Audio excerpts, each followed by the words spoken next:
दोस्तों, कैसे हैं आप? आशा करता हूँ आप सब ठीक ही होंगे और मजे में होंगे।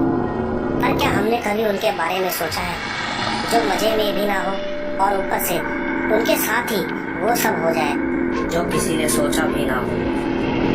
फिलहाल वो जिंदा है तो उनकी कहानी आप तक मेरी आवाज बयां करेगी। पर सबसे जरूरी बात, कहने को तो ये कहानियां सच्ची है, पर हमारा ये चैनल अंधविश्वास को बिल्कुल भी बढ़ावा नहीं देता और ना ही देना चाहता है। हमारा मकसद बस आप लोगों से जुड़ना और आपका मनोरंजन करना है। अगर आप हमारे चैनल पर पहली बार आए हैं तो अभी सब्सक्राइब करके बेल बटन जरूर दबाएं ताकि हमारी हर कहानी आप तक अपने आप पहुंच जाए। तो कहानियों को अंत तक सुनने के लिए बने रहें मेरे यानी महेश के साथ। दोस्तों, ये किस्सा मेरे पिताजी, जो कि खुद उत्तराखंड से हैं, उन्होंने मुझे बताया था। और तो और जब मैंने सुना, मैं उस वक्त काफी ज्यादा डर गया था, क्योंकि वो बात ही कुछ ऐसी थी। चलिए जानते हैं। गांव में रह रहा बुजुर्ग, जिसका मकान एक तो सबसे हटके अलग था। कहा जाए तो जहाँ पर गोविंद का घर था वहाँ से जंगल शुरू होता था। गोविंद और उसके कुछ साथी, जो कि उसी गांव में रहते थे, उन्होंने एक दिन गोविंद के घर पार्टी करने का प्लान बनाया। अमूमन गोविंद ने आज से पहले कभी ऐसे दोस्तों के साथ अपने घर पे ऐसा कुछ प्लान नहीं किया था। ये पहली बार था। गोविंद बाजार से चिकन लाकर उसे बनाने की तैयारी में लग गया। 7 बजे करीब जब अंधेरा हो गया तो सब लोग गोविंद के घर आ पहुंचे। गोविंद आज घर पर अकेला था और पीने का प्रोग्राम पूरा बन चुका था। सब कुछ खत्म होने में करीबन 9 बज गए और आधा घंटा थोड़ा हंसी मजाक में निकल गया। लेकिन जब सब अपने अपने घर जाने को उठे तो गोविंद ने उन्हें वहीं सोने को बोला, तो सबने कोई ना कोई बहाना बनाकर वहां से निकल गए। और अब गोविंद अकेला था। नशा ज्यादा होने की वजह से उसने बचे हुए चिकन के ऊपर ऐसे ही ढक्कन रख दिया और चुपचाप अपना बिस्तर लगाकर सोने की तैयारी करने लगा। और उसको नींद भी बड़े आराम से आ गई। करीबन 2 घंटे बाद गोविंद के कानों में लगातार एक आवाज आने लगी। आवाज बर्तनों के हिलने की थी। गोविंद ने सोचा, हो सकता है कि शायद बिल्ली होगी। गोविंद चुपचाप सोता रहा, पर कई बार आवाज कुछ इस तरह भी आ रही थी जैसे कोई इंसान खाना खा रहा। पर गोविंद के हिसाब से तो वो वहाँ अकेला ही सो रहा था। लेकिन आवाज से परेशान होकर गोविंद ने अपने तकिए के नीचे से टॉर्च निकाला और सोचा, देखता हूँ कि कौन है आखिर। गोविंद ने जैसे ही टॉर्च कढ़ाई की तरफ करके जलाई तो अचानक 3 सेकंड बाद उसने टॉर्च बंद कर दी और उसका मुंह अंधेरे में भी खुला का खुला रह गया और आवाज हलक में दबके रह गई। पसीना मानो माथे से रिसता हुआ गले से नीचे शरीर में उतरने लगा। सारा का सारा नशा मानो 1 सेकंड में किसी नींद के टूटने जैसा गायब हो चुका था। वो चाहकर भी कुछ सोच नहीं पा रहा था कि जो उसने अभी अभी देखा है क्या वो वाकई सच है। पर परेशानी की बात तो ये थी कि आवाज अब बंद हो चुकी थी। कमरे में एकदम सन्नाटा और बचा वो शख्स जो अभी थोड़ी देर पहले उस कढ़ाई में से चिकन को इस तरह खा रहा था जैसे सालों का भूखा हो। उसका शरीर किसी काली परछाई जैसा था। गोविंद बस कांप रहा था। उसने जैसे तैसे हिम्मत जुटाई और धीरे धीरे कदमों से लाइट का बटन दबाने को जाने लगा।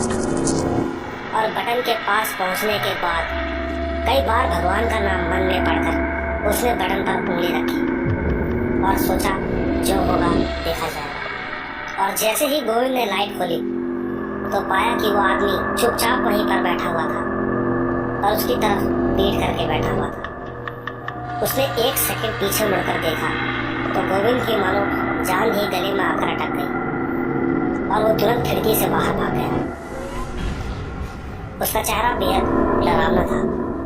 गोविंद ने जल्दी से उस कढ़ाई को उठाकर बाहर फेंक दिया और कमरे की लाइट जली रहने दी। पर गोविंद को रात भर नींद नहीं आई और उस आवाज ने उसे करीबन 2 घंटे तक परेशान किया। सोचते सोचते उसे कब नींद आ गई पता ही नहीं चला। दोस्तों, गोविंद के साथ जो हुआ वो बेहद डरावना था। उस दिन के बाद से गोविंद ने आज तक अपने घर में चिकन नहीं बनाया है। आप अगर गोविंद की जगह होते तो क्या करते, मुझे कमेंट में जरूर बताएं। आइए एक नजर दूसरी कहानी पर डालते हैं। ये बात तब की है जब मेरे दादा करीबन 50 साल के रहे होंगे, और उस समय का ये किस्सा है जो मैं आपको सुनाने जा रहा हूँ। मेरा नाम विनोद है, मैं गढ़वाल का रहने वाला हूँ। उत्तराखंड में देवताओं को ज्यादा पूजा जाता है, इसलिए उसे देवभूमि उत्तराखंड के नाम से जाना जाता है। कहानी कुछ इस तरह है। एक बार की बात है दोस्तों, आपको गांव के जंगल के बारे में तो पता ही होगा, लेकिन पहाड़ के जंगल शहरों के मुताबिक ज्यादा डरावने लगते हैं, क्योंकि वहाँ जमीन एक समान नहीं होती, कभी ऊपर तो कभी नीचे। उसी तरह शहर के मुताबिक यहाँ गांव में लोग देवता को ज्यादा महत्व देते हैं, और वो जब किसी इंसान के शरीर पर आते हैं तो कुछ मिनटों ही शरीर में रहते हैं। इसी तरह हमारे गांव का वो आदमी जो जगह जगह पूजा के लिए कई गाँव में जाया करता था। हमारे यहाँ पूजा का समय अधिकतम रात को ही होता है, तो उसी तरह वो आदमी अक्सर रात को देर से ही लौटता था। उसे भगवान पर पूरा भरोसा था और वो बुरी शक्तियों से डरता नहीं था, और न ही कभी रात के समय जंगलों के रास्ते से आने से डरता था। एक बार की बात है, रात करीबन 12:30 बजे वो आदमी अपने घर को लौट रहा था, तो रास्ते में नदी के सामने उसे एक आदमी दिखाई दिया, पर वो उस आदमी से डरा नहीं, और नदी पार करके जैसे ही आगे की ओर बढ़ा तो वो आदमी एकदम उनके सामने आ गया और घूरने लगा। वो जैसे जैसे आगे बढ़ते तो बार बार वो आगे से आकर खड़ा हो जाता। कई बार मना करने के बावजूद वो हटा नहीं, तो उन्होंने फैसला कर लिया कि शायद अब लड़ाई करनी ही पड़ेगी। उन्होंने अपना झोला नीचे रखकर अपने ईश्वर का नाम लिया और सीधा उस आदमी पर टूट पड़ा। दोस्तों, यहाँ पर मैं आपको एक बात बताऊं, आप यकीन नहीं करेंगे, उन्होंने 1 घंटे तक उससे लड़ाई करी, और लड़ते लड़ते दोनों नीचे 100 मीटर खाई की ओर गिर पड़े। न जाने ऐसा क्या हुआ कि गिरने के बाद जब उन्होंने अपनी आंखें खोली तो पाया कि वहाँ कोई नहीं था। तभी उन्होंने देखा कि उनके सीधे हाथ की मुट्ठी बंद थी। खोलकर देखा तो पाया कि उनके हाथ में उस आदमी के सर के बाल आ चुके थे।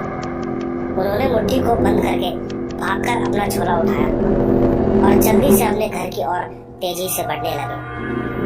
घर पहुंचने के बाद जैसे ही उन्होंने अंदर कदम रखा तो वहीं पर बेहोश होकर नीचे गिर पड़े। इसके बाद जब उनकी आंखें खुली तो उन्होंने खुद को बेड पर पाया और उनकी आंखें लाल पड़ चुकी थी, और तो और उन्हें तेज बुखार भी आ रहा था। बुखार 2 दिन तक रहा, लेकिन तबीयत खराब होने की वजह से उन्होंने एक दूसरे पंडित को बुलाया। पंडित के घर आते ही पंडित समझ गए कि यहाँ कुछ है। पंडित ने मंदिर से राख उठाई और उस आदमी के सर पर हाथ रखा और कुछ मंत्र पढ़कर सर के चारों ओर हाथ घुमाकर राख को बाहर फेंक दिया।